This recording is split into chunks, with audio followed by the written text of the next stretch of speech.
Okay, so I think we're ready to get started. Welcome everybody at the fourth colloquium to celebrate the achievements of 25 years of IPN.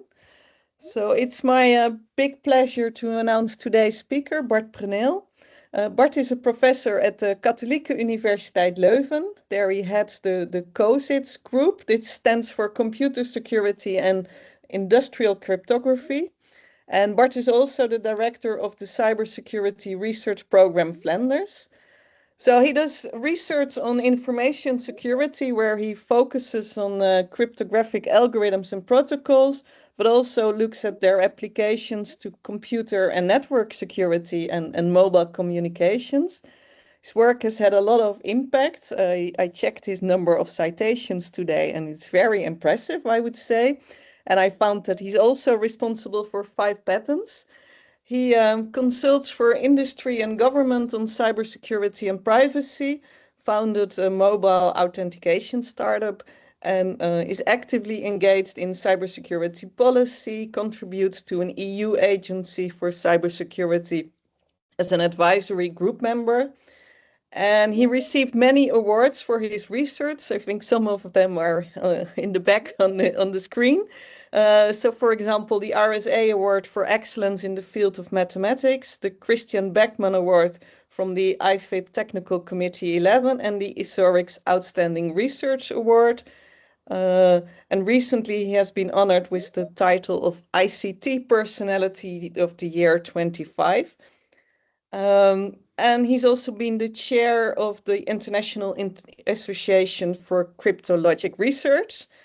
And besides all this work that he's doing on his research, you might have seen him over the last months because he's also one of the chairs of the evaluation panel that is currently visiting the CS educational programs. So there is a big chance that either you've met him or maybe you will meet him in the months to come. I think he will be there end of November in Amsterdam in any case. But this is your chance then. So then he will talk about education. This is your chance to find more about his research. So Bart, the floor is yours. Well, almost the floor is yours.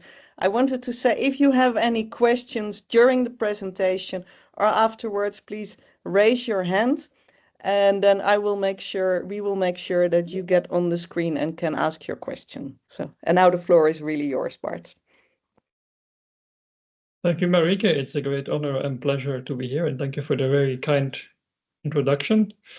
When you were discussing my other activities, I thought you were going to mention my hobby. In fact, I also conduct a big band of the University of Leuven, and 2 months ago we were touring in Australia. We even played in the Sydney Opera House. Not in the main room, though.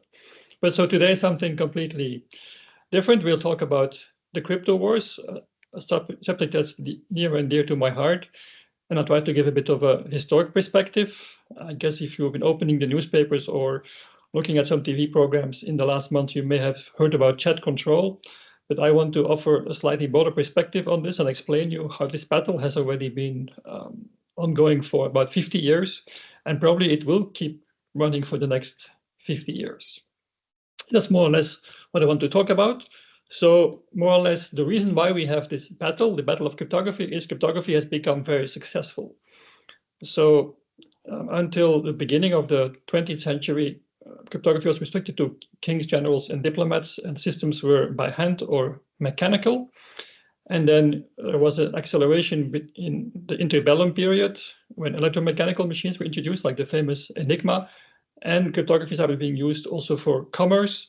And then in the 60s and 70s, also on mainframes for finance. But still, when I started my PhD in cryptography in the late 80s, probably there were only a few 100,000 cryptographic devices in the whole world. And as a PhD student, I had never seen one except when I visited a company and I could see these devices, but we didn't have them in our lab because they were too expensive. And then a breakthrough happened 50 years ago. Diffie and Hellman published their paper presenting public key cryptography, which is what we're using today to have large-scale cryptography. But at that time, it could not even be implemented because it was a great mathematical idea. But in fact, the computers and even the hardware was not powerful enough to implement this. So Of course, the financial companies, telcos were using cryptography, was still in a very limited scale. And then around 1990, a breakthrough happened. Computers became fast enough to now implement cryptography in software, which meant that everybody suddenly had cryptography available. If you're old enough, you may remember the PGP software being freely distributed. And of course, there were other developments. The internet became massively used. We got GSM, which also had encryption. And in the credit card area in the mid-90s, EMV specifications were rolled out, which meant we had the global cryptographic system used by tens of millions of terminals and billions of cards. But I would say there was massive adoption. It was also harder for governments to control it, but the use was still not very large because it was still seen as something expensive. So you would still try to encrypt as little as possible because it slowed you down. And then technology improved further, and we also got 12 years ago the Snowden revelations, where Snowden showed, in fact, that all communications are massively intercepted. Even inside the cloud providers, the internal communications are being intercepted. More or less, there is large-scale eavesdropping happening, apart from also large-scale hacking. And I think that gave a spur to mass adoption of cryptography. A big example are messaging apps like WhatsApp or Signal or Threema or Matrix or whatever you want to use, or Telegram. So they now offer end-to-end encryption. Also on the web, we saw a massive adoption. In 2010, there were 10 to 12 million servers that offered TLS. Today, as we will see, this is more than 600 million. So there was a real big explosion. What is ahead for the future? This is a topic for another talk. Cryptographers are now worrying about migrating all these systems to post-quantum cryptography, and this is actually already happening as we speak. But just one example, so as a consequence of the Snowden documents, which actually showed that several CAs were corrupted by governments, and also it was perceived by many people it was too complex to install a TLS server and too expensive. So an initiative was created, Let's Encrypt, a not-for-profit, sponsored by some companies and supported by some academics and companies. And so as I explained to you, there was a massive adoption. And so today we have more than 500, even 600 million active certificates. And between 80 and 95% of all web traffic is now encrypted. So I think this is definitely a positive development. So we've become more and more dependent on digital infrastructure, but we've also become much better at securing this infrastructure. The same thing happens for messaging apps. Billions of people now use end-to-end encryption, and this is definitely a very good development. Nevertheless, governments have been concerned about this because, as we saw initially, cryptography was restricted to kings, generals, and diplomats, was mostly used for governments. And so governments also tried to control cryptography. And this was typically done based on export control or by having the fact that these systems were secret. Now, Diffie and Hellman actually, by publishing their paper on public key cryptography, created quite some interest. And the response of the government was actually to try to intimidate researchers and to convince them to not publish papers. As an example, Rivest, Shamir, and Edelman, who invented the RSA algorithm in 1977, they received some letter from an NSA employee explaining them that publishing this cipher may undermine the security of the United States. And so their response was to make as many copies of their paper as they could and mail them around to all the universities in the world. So at that time, there was no web and no preprint servers. So the only way to get your results out was actually physically distribute them. So in general, in the US, if you worked on cryptanalysis and symmetric key cryptography, it was very hard, if not impossible, to get grants from NSF. You could get grants from NSA, but that meant that you would actually stop publishing, which actually for a scientist is a very risky career move. So this is why we see that if there is cryptographic competitions, and in particular in symmetric key, like the AES competition or the SHA-3 competition, that actually the winners are in Europe. And there is also some designs from Asia, because in the US, actually the academics don't work on these topics because there is no funding for it, or if you get funding, you can't publish anymore. But also in the EU, actually, there was some suppression of cryptographic research, and I was involved in this as PhD student. So in 1987, David Schaum, who was then at the CWI in Amsterdam, submitted a proposal together with some industry and academic partners to evaluate cryptographic algorithms. This proposal got glowing reviews, but then the secret services from 4 countries, the Netherlands, France, Germany, and the UK, decided to stop the proposal. And a very big battle happened in which there were meetings with people in long raincoats and big black cars. I was not there, I was just a student. But the compromise was in the end that no research could be done on confidentiality, only on integrity or authentication algorithms. So no data could be hidden. And so this meant that the project had to be renamed. It was now called the RIPE project, where RIPE stands for Race Integrity Primitives Evaluation. So no confidentiality was allowed. And so this shows that also in Europe, there was some pressure on this. After this project, I was a young postdoc. I went to bring the results to Brussels. And somebody in the commission said, this is the last time that the EU has ever financed research on cryptography. So even in the EU, we have seen this suppression of research. And in the years after that, if you submitted a project to a European program which has cryptography, more or less it ended up in the trash can, independent of the evaluation. That all changed around 1990. Then I submitted a proposal, which I thought would be killed. So I called it Nessie, after the monster of Loch Ness. And so this project actually was approved. So I was wrong. So the climate had changed around 1990. And since then, there has been various efforts on the EU to sponsor cryptographic research in ERC, but also in the other programs. But I still think that there is a threat that this may come back. Member states still have control over research funds, and there is still sometimes subtle intimidation for researchers not to work on certain topics. The real open crypto war happened in 93, 95. I was actually living in the US then, working as a postdoc in Berkeley, and I went regularly to Stanford, where Diffie and Hellman were still discussing cryptography, but also politics. And so in 1993, the Clinton administration proposed the Clipper chip.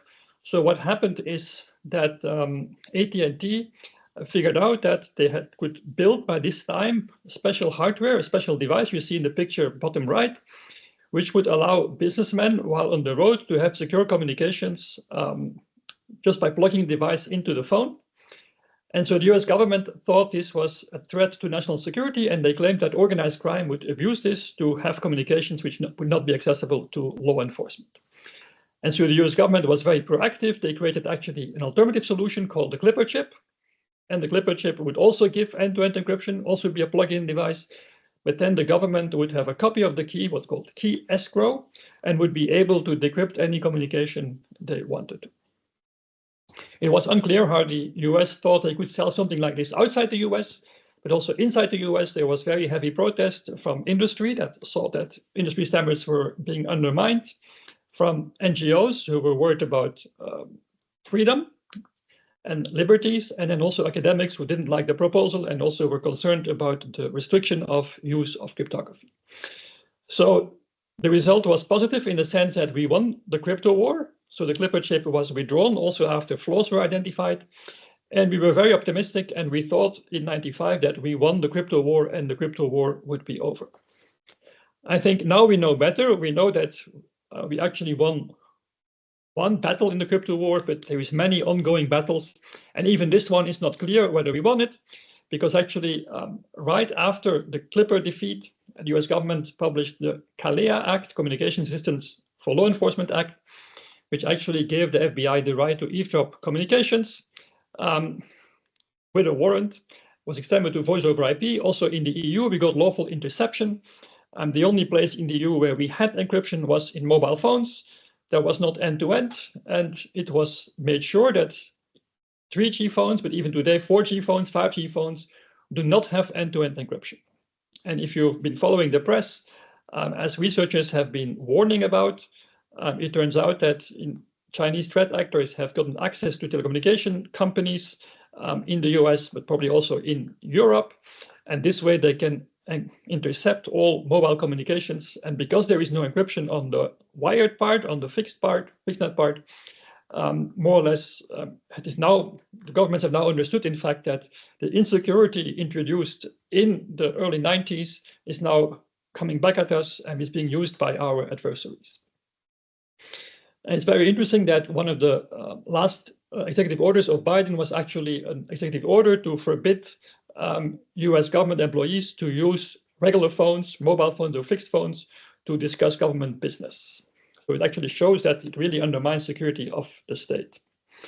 In Europe, we also voted the Data Retention Directive about metadata. There was quite some indignation in the US when it was leaked that the NSA was collecting metadata also on US persons, because as you may know, the job of the NSA is to spy on everybody except for US persons, which is US citizens or somebody with any nationality but residing on US soil.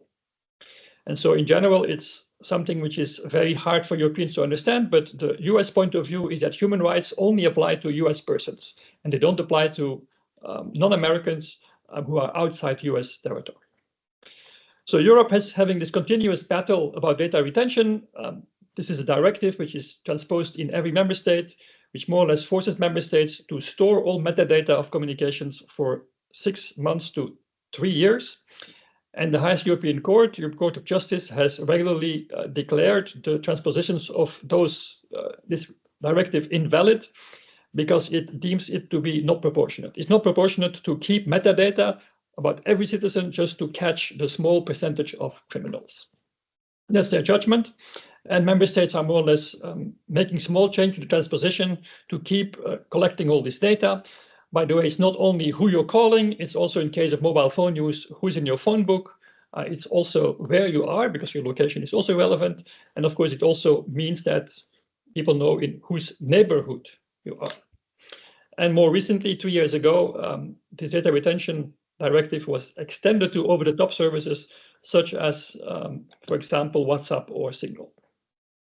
So more or less, we managed to evade a backdoor in communications, but as a response, governments actually substantially increased their capabilities of collection of both data and metadata. That's more or less the lesson learned. So you win one battle, but then you lose many others.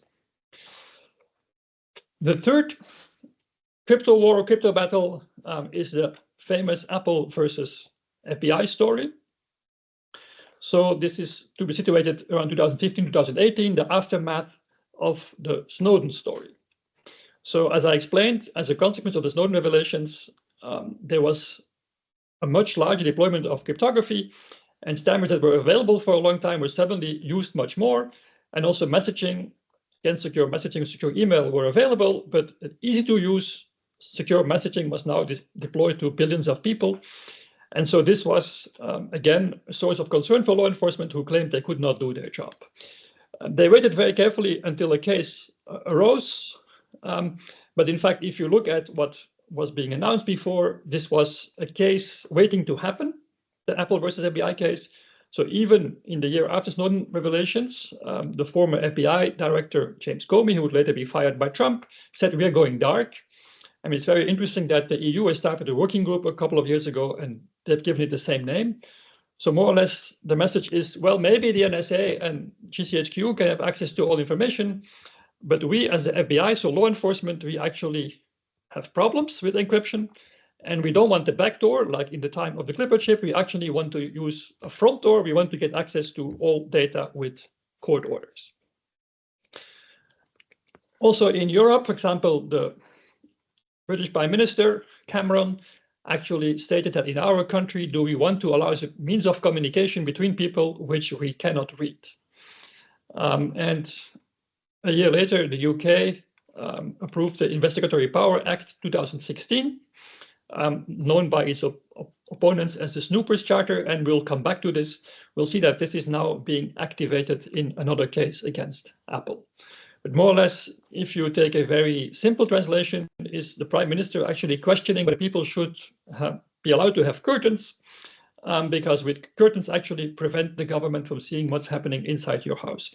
And I do know that some areas of the Netherlands, curtains are not so common, but still in most part of the world, people actually do use curtains to protect the privacy of their home. And by the way, a very similar statement has been made in the last weeks by the Danish Minister of Justice in the context of chat control. We'll come back to that. On the other hand, in fact, intelligence services and Homeland Security and some very distinguished people like here former NSA and DHS directors actually blabbed for strong encryption. They actually understood that society is becoming more and more digital and it's critically dependent on strong protection, including encryption of all communications. And so these people actually got together and made a statement saying that strong encryption is good. We don't want actually backdoors in encryption. And of course, as a side note, they say we as NSA, we could get all the information we want anyway. We have other techniques like metadata and other things. But of course, it's very interesting to be in a debate where you have on your side also the NSA. On the other side, you have the law enforcement and the FBI. So as I explained, the FBI was waiting for the right case, and that case arrived in 2015. What happened is a terrorist in San Bernardino killed 14 people and injured 22, and then killed himself. He had destroyed all his devices except one iPhone 5C, which was actually a government iPhone because he was actually a government employee. And so the FBI claimed that essential information would be on this iPhone, but at that time the iPhones were already quite secure, and so the FBI could not get access to the data on this phone. So I'm not sure that they were convinced they needed access to this device, but they thought it was a very good case because privacy rights were not a big issue. The guy was a terrorist. Also, I think it would be little sympathy for this person, so they decided to go to court and to use law from 1789 with respect to iPhones. Well, more precisely, it's the old writs order, which more or less forces somebody to do everything in their means possible. And they use this to actually request a federal judge to order Apple to break the security of the iPhone and give them access to this data. And Apple said, no, we'll not do this, because if we do this, we undermine the security of the whole Apple ecosystem. We want to protect our users. Of course, gives a very good feeling because Apple protects the Apple users against the FBI, which definitely is positive. If you're a European Apple user, you should be aware that Apple does give your data to the NSA, but that's a completely different story. Just read about the PRISM program or read about, for example, Chinese government access to Apple data.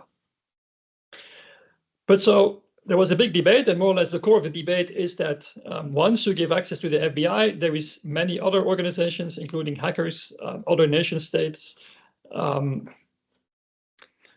rogue elements in the government that may all get access to this information. For example, if you've been following the outcome of the SkyECC and EncroChat cases in France, Belgium, and the Netherlands, you will find out that also many government employees, people in the justice system, were actually involved and were corrupted by the drugs mafia.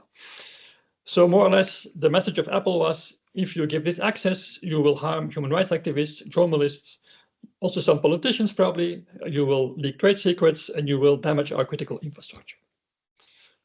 So what happened is that actually the FBI did not push the case. I guess they were concerned they wouldn't win.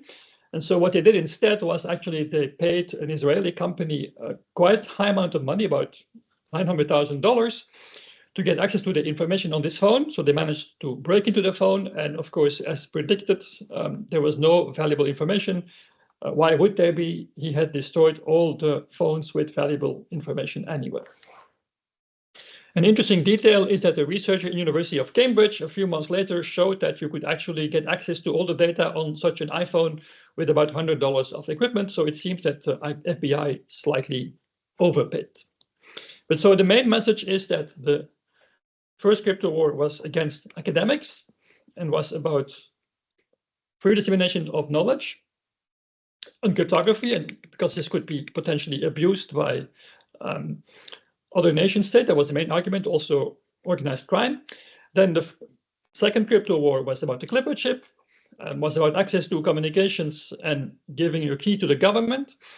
And there the excuse was this will help organized crime. The third crypto war, as you see, is about stored data on a device, in this case, an iPhone. And the bad guys in this case are the terrorists. So this is important to understand because, as we will see, the narrative will be changing. And so in the next crypto wars, there will be different opponents. So in response of the Apple versus FBI war, actually Australia approved a very similar law as the UK, and the then Prime Minister Malcolm Turnbull made the famous quote, "The laws of mathematics do not apply in Australia." So Australia now has a law that forces providers of services and of devices at the request of the government to more or less give the government access. It is not known whether they already have done this. And so until now, at least, there is no public case where this has been done. Also, the Department of Justice kept improving or increasing the pressure. So more or less, they say that the encryption that is being offered by WhatsApp, by Apple, and so on is warrant-proof, and in fact is unconstitutional. It's actually irresponsible. And what we need is responsible encryption, which means encryption that would only give access to judicial authorities under specific circumstances. So law enforcement argument is very simple. We have to protect society. You have, on the one hand, the right to privacy. On the other hand, you have the right to safety. And so we have to protect society. We always had warrants to get access to any information. We could search any house with a warrant. We could search any cupboard, any car, any company office. So technology should not change this. And of course, in that sense, they have a point. Of course, what they don't say is that at this moment, they have much more information about us than they ever had potentially. Sometimes it's in the hands of companies, but in general, they have much more information. And so it's not clear that it's essential to get all this information. Plus, of course, if you get access to somebody's phone, you get access to much more than just one piece of information. You get access to everything. You get the social life, the private life, you get all the photos, you get the memories, you get the social interactions, you get the location history, and so on. So it's actually much more than you could ever get, because those things in the past could not be stored. In general, law enforcement has so far always failed to come up with really hard data. And I've kept asking for this. I understand it's difficult to produce this data. In response to the Apple versus FBI incident, the FBI has produced data. They claimed in 2018 that the year before they had 7,800 locked phones, which were actually identified in criminal investigations, which blocked the investigation. Then later they actually had to backtrack, and they actually had to admit that it was probably less than 2,000 and maybe even less than 1,000 phones. So it's very hard to get good statistics about this, and this is a problem. Something other happens during the pandemic, more or less, and I guess people in the Netherlands are also very aware of this. So because criminals realized that, in fact, if you use the regular phone system, you can easily be intercepted. On the other hand, if you use WhatsApp or iMessage or something like this, then in the end, if the police has suspicion, they can go to Apple or Meta and they can ask for your metadata. Even if there is end-to-end decryption, they can still find out who you were talking with, and they can probably also get more information about you than you would want. So what these criminals did was they went to a very specific market of very expensive phones costing thousands of euros, with subscription costing, again, 400 or 500 euros per month. And they were claimed to be hardened devices, even with like innocent modes where you could boot in one way, so it looked like a normal phone, and then it was a super secure phone in the other mode. And so it turned out that law enforcement in France, Belgium, and the Netherlands discovered these things, and with the help of Europol, EncroChat was broken, SkyECC was broken, and then later on Exclu as well. And to be very honest, if you look at who can afford such a phone, it's kind of obvious that most users of these phones were probably doing illegal things. I think there were very few CEOs of legitimate companies that had such a phone and that were willing to shell out so much money. And so the problem of these cases is that now in the mindset of politicians, the message is if you can break encryption, you can actually catch drug dealers and you can find the whole network. So even, as I explained before, you can find those people in law enforcement, in the justice system, in the government who actually are corrupt and collaborate with drug dealers. On the other hand, in Belgium, more than 1,000 people were arrested. I don't have any concrete evidence of this, but at least I don't hear that prices of cocaine since then or any other drugs have increased. Even when you eliminate more than 1,000 people in the system, it's so lucrative that very quickly battles break out for the market, and within a few weeks or months, The same goods are still available on the streets now, offered by a different team. The other problem apparently in Belgium is that these people still continue their trade from prison with the illegally smuggled phones. Okay, so the question is to cryptographers, more or less after the first 3 crypto wars, you've created a problem by having secure end-to-end communications or secure storage on the device. Can't you solve this problem? And without avoiding such a dedicated hack as we need it for EncroChat or SkyCC, because it's actually very expensive and time-consuming in terms of law enforcement. And so the successor of Comey actually said this should be feasible because we can actually develop driverless cars. So we should be able to also make this magic encryption that's secure unless the government comes with a special key, and then suddenly it becomes possible to decrypt everything. Already back in the 90s, after the Clipper chip, a report was written. This was updated after the FBI versus Apple case called Keys Under Doormats, which more or less says that state of security and privacy is not good. So in general, there is many vulnerabilities in our systems, and we're becoming more and more dependent on technology. And of course, systems get better. A PC or a mobile phone of today is much more secure than one 15 or 20 years ago. But still, the threat landscape is also changing and the stakes are changing. If you add intercept capabilities, we will make the system more complex, and you will this complexity will mean security vulnerabilities. You can never be sure that only law enforcement get access. Since then, there have been several cases, and I don't have time to discuss them, but there is the Greek Vodafone incident. This is 2005, a bit before the Olympic Games in Greece. But there is also a Juniper incident. I recommend reading about this. You can definitely find it by Googling. So more or less, a backdoored random number generator was inserted in Juniper routers in the software. And then there is clear evidence that some other nation state put in a different backdoor, so took over the backdoor. And then in response, the original backdoor was placed back, which is kind of amazing that this all happened, and this is all documented because the firmware is public. But so more or less after this whole scene, it was clear there was a backdoor in this router. It was clear also this backdoor was taken over by somebody else, and then the backdoor was restored to the original value. Also, I mentioned South Typhoon already.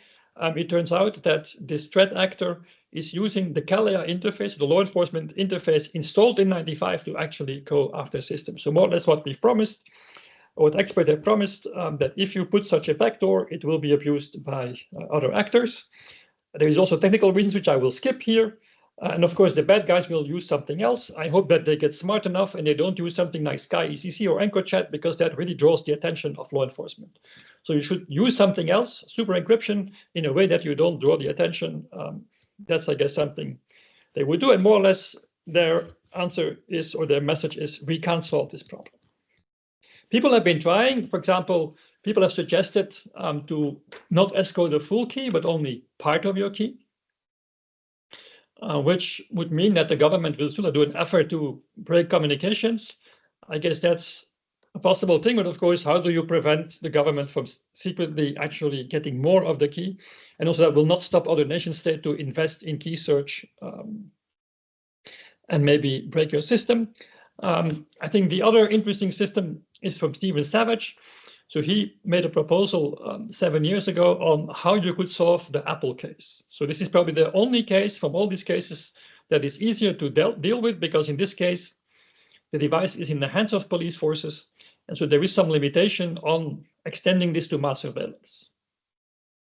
There were many other people who made proposals, very big names, made big announcements, but in the end, nobody managed. And we're now many years later, nobody managed in the aftermath of the Apple versus FBI story to come up with a complete design that would really convince experts that it was possible to give this golden key, give access to systems only to law enforcement and not to anybody else. So these people in the end never produced a complete design or were never able to convince anybody that their design actually was workable. That moves us to the fourth crypto war. That's the one that's raging currently. That started 3 years ago. This is the war about child sexual abuse material, or in the EU, it's called the chat control regulation. Again, this is not completely new. And again, the stimulus came from the US. And there was a speech by the Department of Justice in the US, 2019, 2020, pointing out to the new kinds of criminals. Remember, we first had the academics as the criminals, then we had organized crime in the Clipper chip, then we had terrorism for FBI, and now the fourth kind of criminal is the child abusers, the child molesters. And of course, child abuse is a terrible crime, and nobody wants to defend this. It's politically very sensitive, of course, but on the other hand, as we will see, this excuse is now being used to again undermine the protection of encryption. So in the US, this story is driven by NCMEC and Thorn. NCMEC is the National Center for Missing and Exploited Children. This is something similar to Child Focus in Belgium. And then Thorn is a not-for-profit created by Demi Moore and Ashton Kutcher that actually sells technologies to find child sexual abuse material online. There is actually, I will come back to this in more detail. There is actually also a proposal by Apple at the same time, and I don't have time to discuss it in detail, but I think for cryptographers among you, it's very interesting because they propose a private set intersection system. So more or less, the government has a database with CSAM material, and then what you have on a user's device in their iCloud, or you have a number of photos or videos, and you try to find out how many are in common without leaking the data. And then the idea is if the intersection is large enough, the Apple would never say at which threshold, is it 1 photo, is it 5 photos, is it 10 photos or videos, then the information would be released and most of the person would be turned in into law enforcement.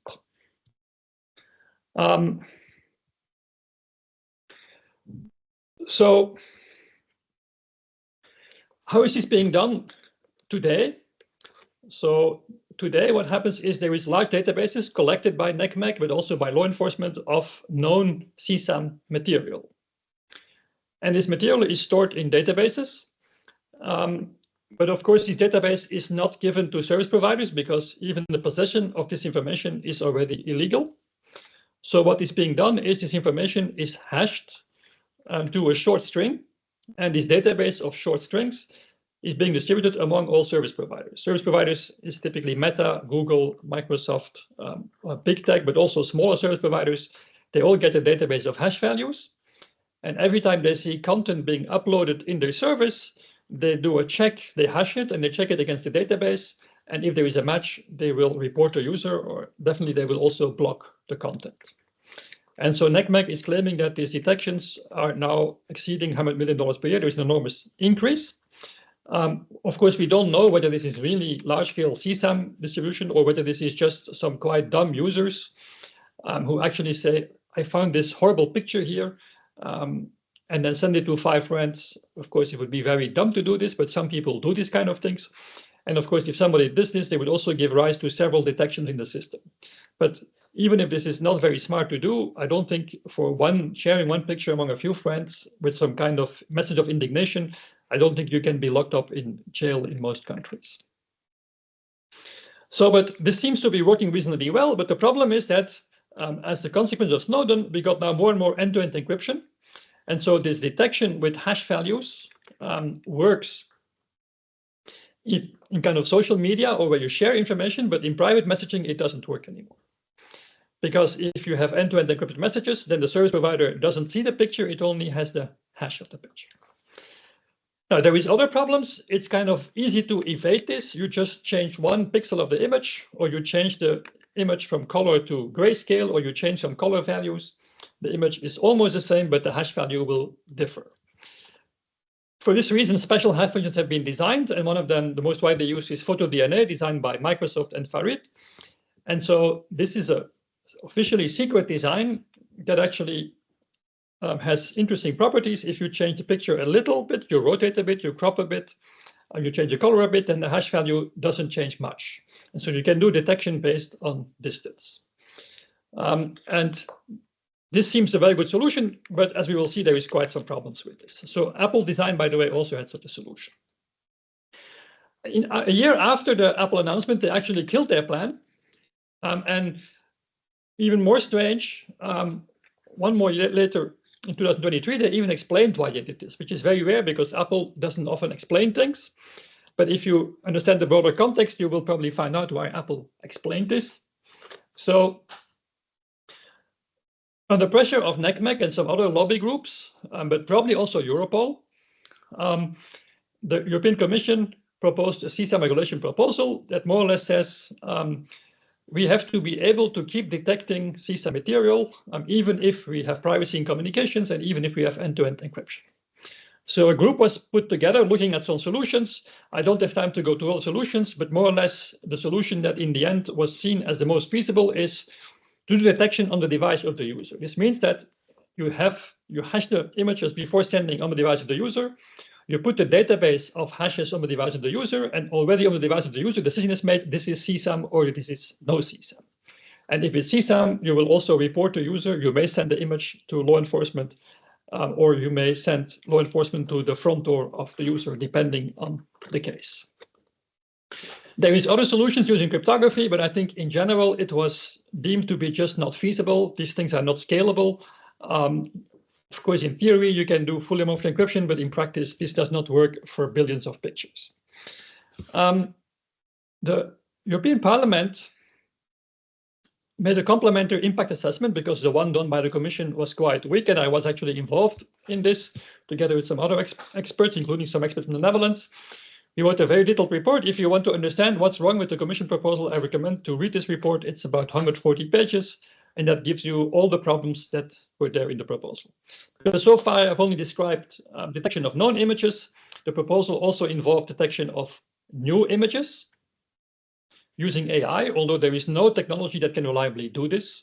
And nobody even claims that they can do this, except for Thorn. They claim they can do this with 10% false positives, which of course is clearly not feasible to use at any scale at all, because it means you will report every day 1 in 10 of users. There was also a proposal, including proposal to detect chats of grooming of children in chats and in audio, and this is how the proposal got the name chat control.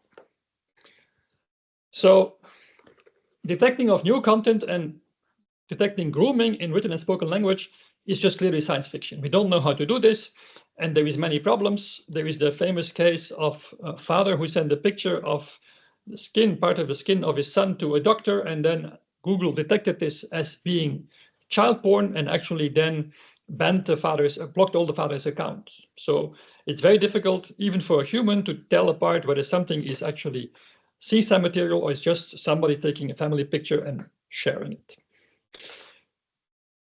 A technical problem is in these hash functions. It turns out that these hash functions, once you know their description, it's very easy to create false positives, which means, say the picture on the right is CSAM. I can't show you real CSAM, obviously, I don't want to. But then it's very easy to make a second picture that's completely different with the same hash value.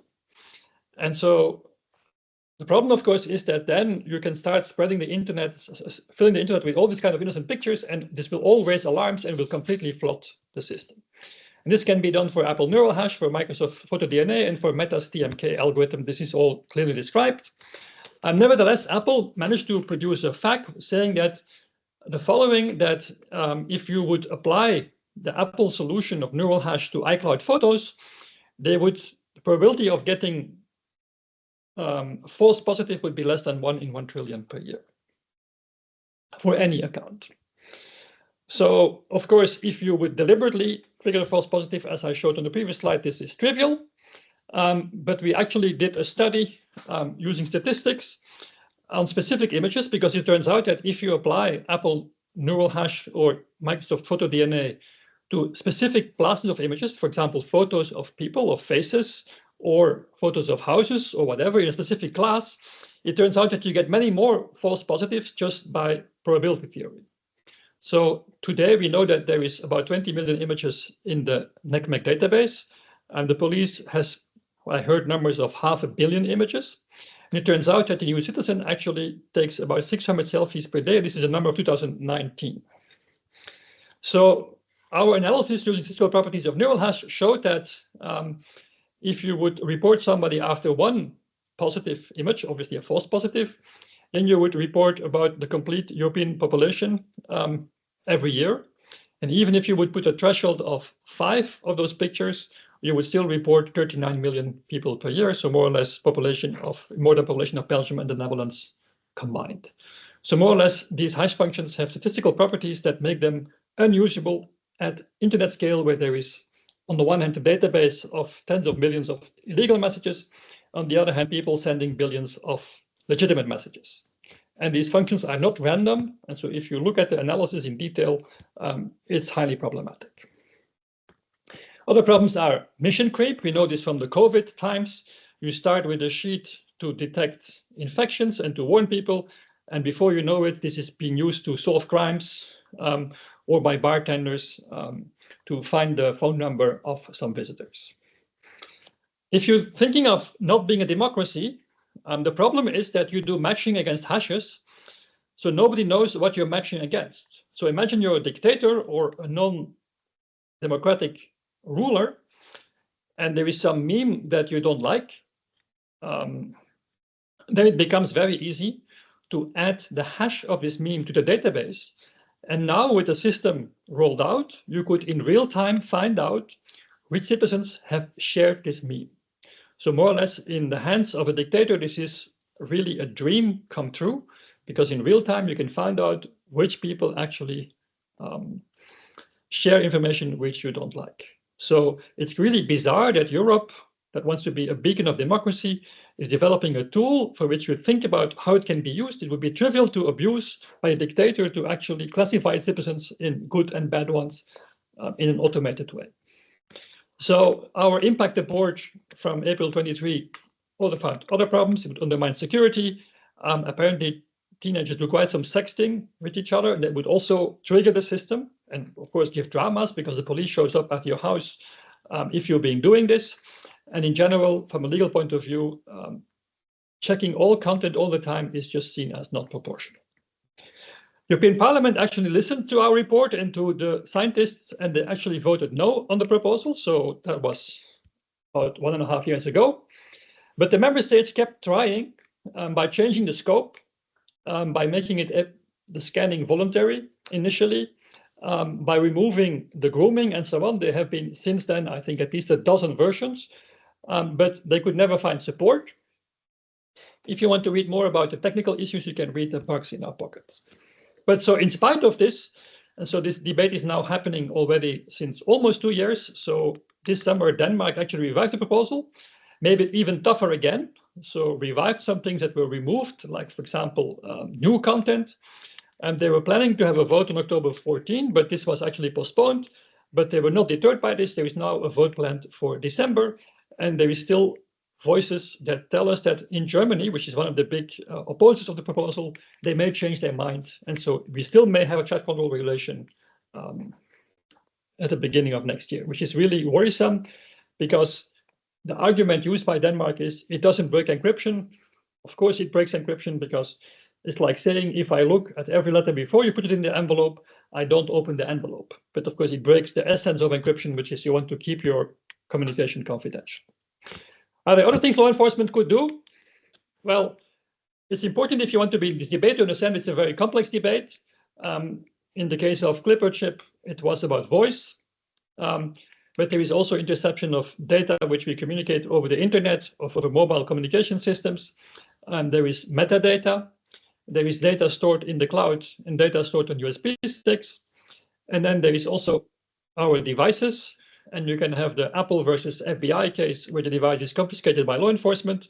Or you can also look at what happened in Pegasus. You can have real-time remote interception of what's happening on the device, looking at the camera, listen to the microphone and reading the messages, looking at the photos, looking at the email and so on. So the problem is that there is a broad range of things you want to intercept in a broad range of settings. And so this debate is very complex, and law enforcement very often simplifies it to only one case without actually acknowledging the complexity. Of course, law enforcement can use weaknesses. People still use bad passwords, and then it doesn't matter how good your cryptography is. If you encrypt your operating system or your hard drive with a bad password, then you're lost. You can have the Australian UK approach, where you ask from the service providers access. and like special updates. You get access to the backup in the cloud, by the way, which WhatsApp still has, and this is unencrypted. Or you ask special players to unlock devices. So I think in general, some of these systems, especially if they're applicable to mass surveillance, large scale, I find them highly problematic. So I don't think these are good solutions. Law enforcement has lots of metadata. And of course, law enforcement can use AI. As an example, there is the Clearview that has collected massive photos of people. And so if you pay money, you can get the Clearview software. And if you show them a photo, they will tell you who it is. The system has been tried by several police forces in Europe, in spite of the fact that actually it's illegal. The AI Act has made real-time biometric identification illegal. You can still do it, by the way, offline. So the AI Act allows for this now. And under special circumstances like the Paris Olympics, in fact, you can still claim that this is unusual circumstances, you can do real-time biometric identification. So these are things that law enforcement couldn't even dream about 20 years ago. They now have at their fingertips. Also metadata, they know exactly where all the phones are. There is cameras everywhere. You don't even have to buy an Amazon Ring, but if you just look, for example, in 2016, the terrorist who didn't explode his bomb but walked back from Brussels airport to Brussels city, which is about 10 kilometers, every single meter of his walk was on cameras. And this is 10 years ago, or 9 years ago, so you can imagine it hasn't gotten better. I promised you would come back to Apple versus the UK. So Apple also has started to roll out 2 years ago end-to-end encryption for your data in the cloud. And the UK government actually asked beginning of this year to access to this data.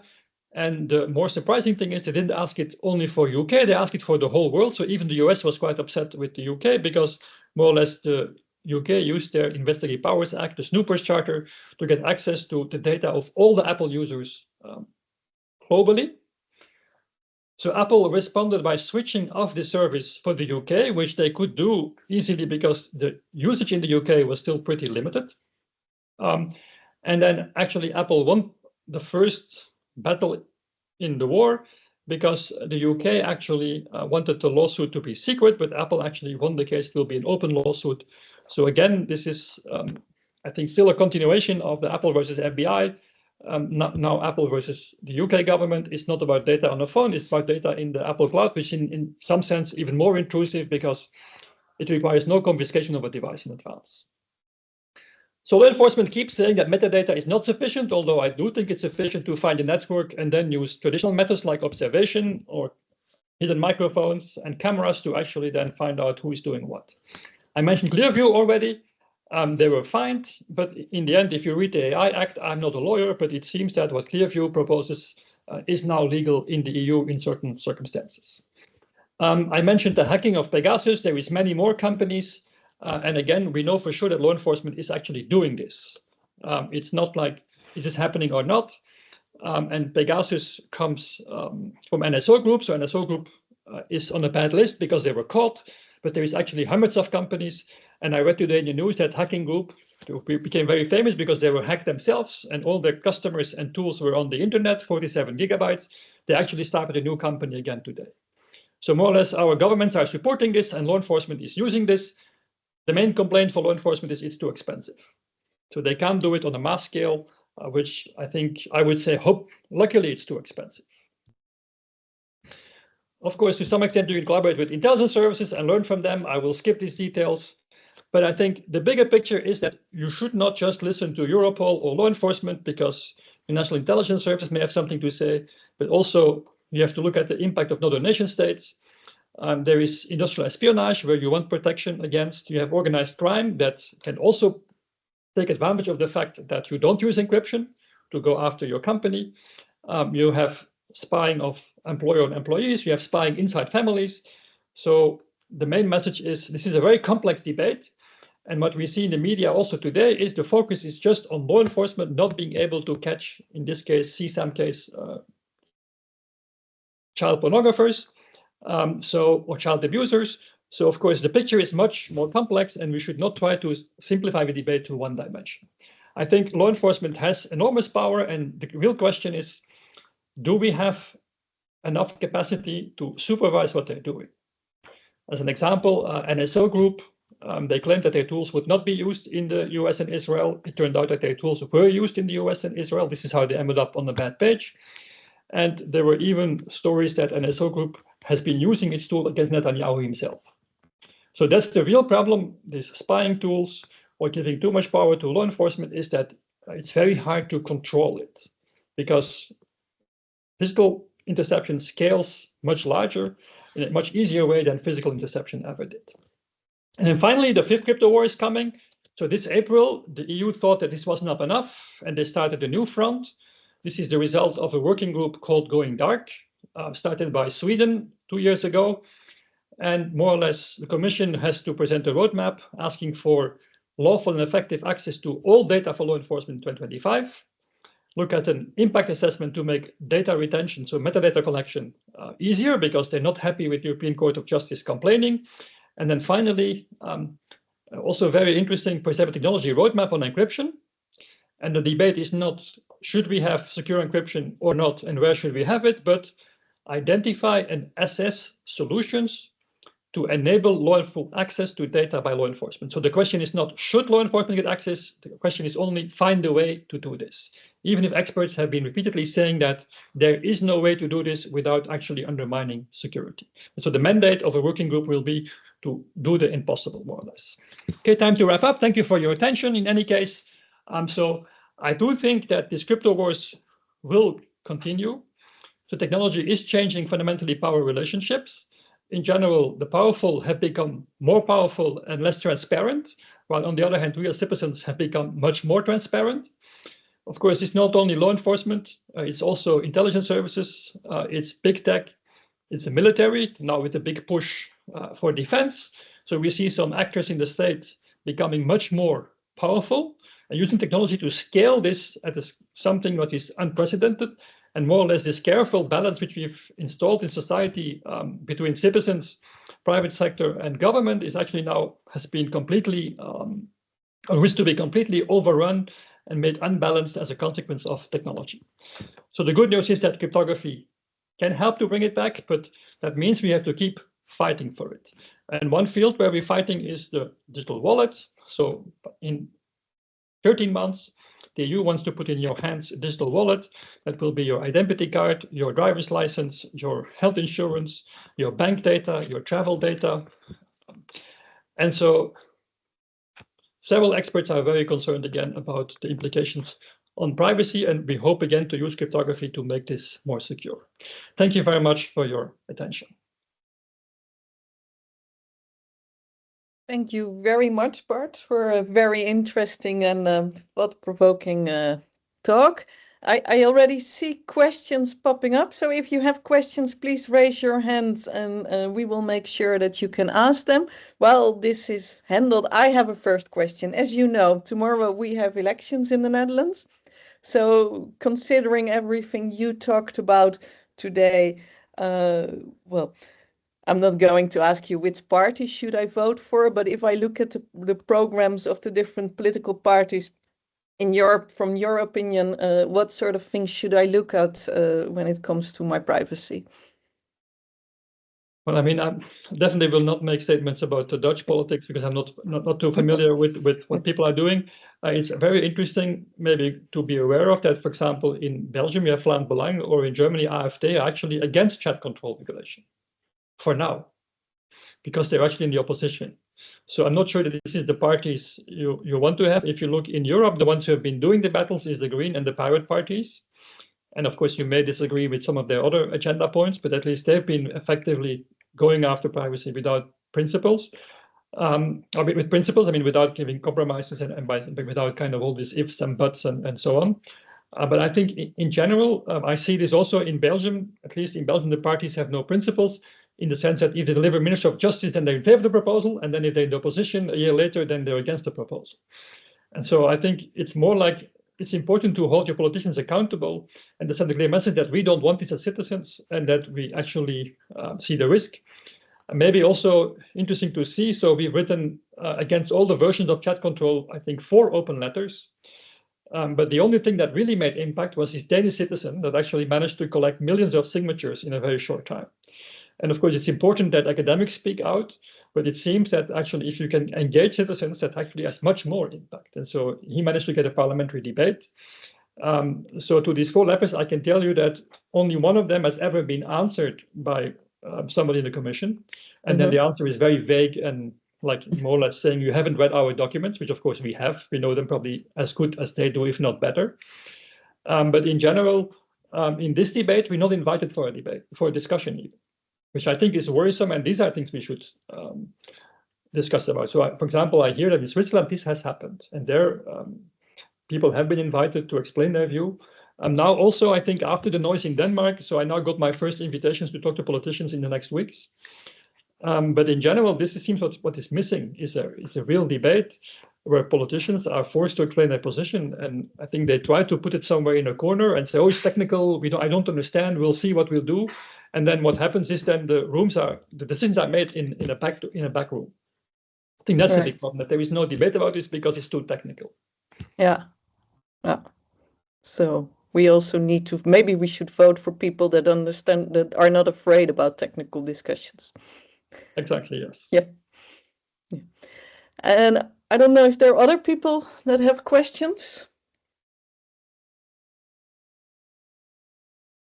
I see somebody raising who provided a link to the Dutch parties and their viewpoints on chat control.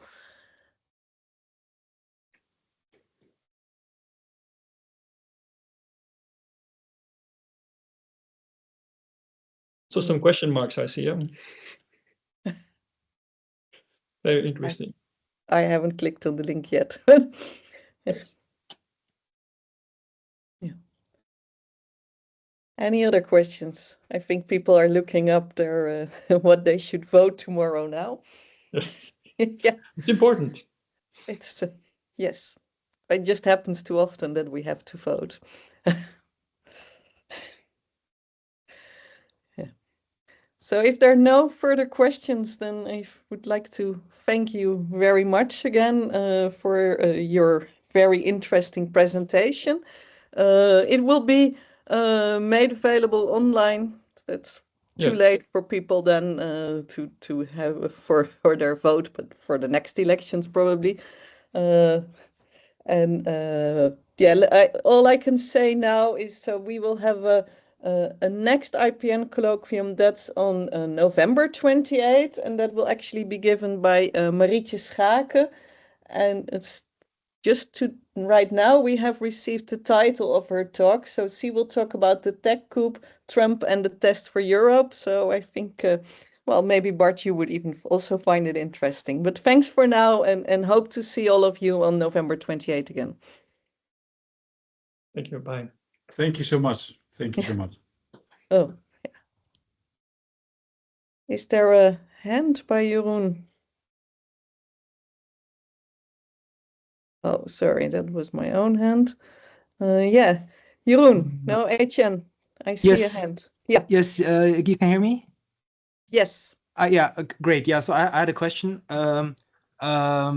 Because in the talk you mentioned, especially your examples, they show that very often encryption, it has not been the main issue or the main quality of an investigation. Very often there are also artifacts. So in the drugs trades, that's of course literally shipping containers, drugs labs, or the drugs themselves.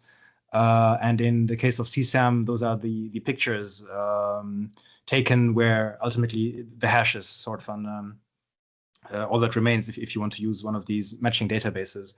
And I've been wondering about one of the last parts you mentioned in the presentation about the grooming, where there are not many of these physical artifacts left over in the real world, and where very often these kind of platforms where these kind of crimes happen, they don't leak that much metadata, because it's not like, let's say, WhatsApp, where you have a number you message to, but things stay within systems. Yeah, how do you think that should be approached? Because to me, it feels like there's a different quality to that kind of behavior, which is hidden through encryption, than something that leaves these kind of physical, real-world artifacts. I mean, of course, grooming and also sextortion. I mean, I'm not an expert in this at all, but definitely I think there is ways. There is also, I didn't have time to discuss this, there is age verification now coming as well. And there is, it's probably part of the wallet, but there will be even sooner a solution for this as part of Digital Services Act. So I do think, I mean, to be very honest, that, for example, platform providers do have a good idea of the age of their users. And they would be able to see conversations with not matching ages, I would imagine.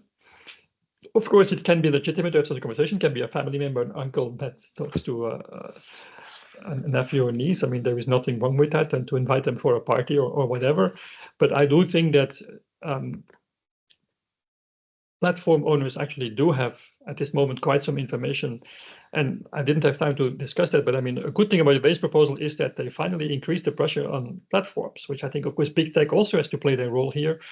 And if they do enough to intervene when there is a problem, then the police or law enforcement doesn't have to ask for access to the encryption.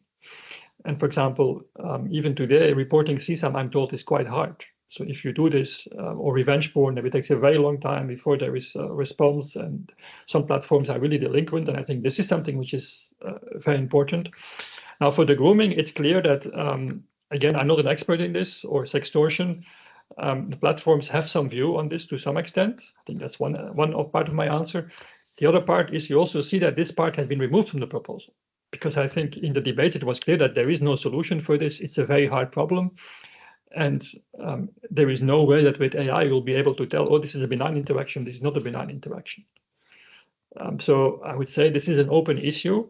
Of course, on the other hand, and again, this is beyond my expertise, but parents should, of course, also watch their children and see what's happening online, right? I mean, it's just the same thing as you don't leave your kids in the park at midnight by themselves.